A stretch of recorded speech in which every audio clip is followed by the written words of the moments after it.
Why does coffee appear to calm you down with ADHD? When in the morning with ADHD, one of the worst things I have found personally is I have to remember with my coffee to take my meds because if I don't, coffee alone does create dopamine because of the caffeine in it.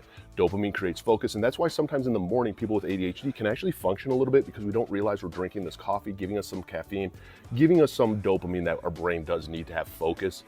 And now all of a sudden you'll forget to take your meds, and maybe you think you kind of have it under control, and it doesn't make sense of why you lose this control right around 9, 10 o'clock, and now you find yourself constantly drinking coffee, and it does become a form of self-medication.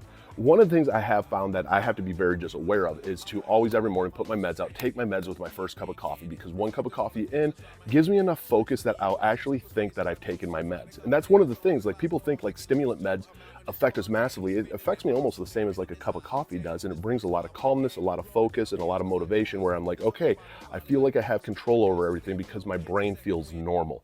And I think that's the whole key of what you want to remember when it comes to taking meds, is to always make sure that you're taking them at the same time and to find out what some of the faults are that might make you forget them, because it's not easy to remember sometimes our meds. I set alarms even.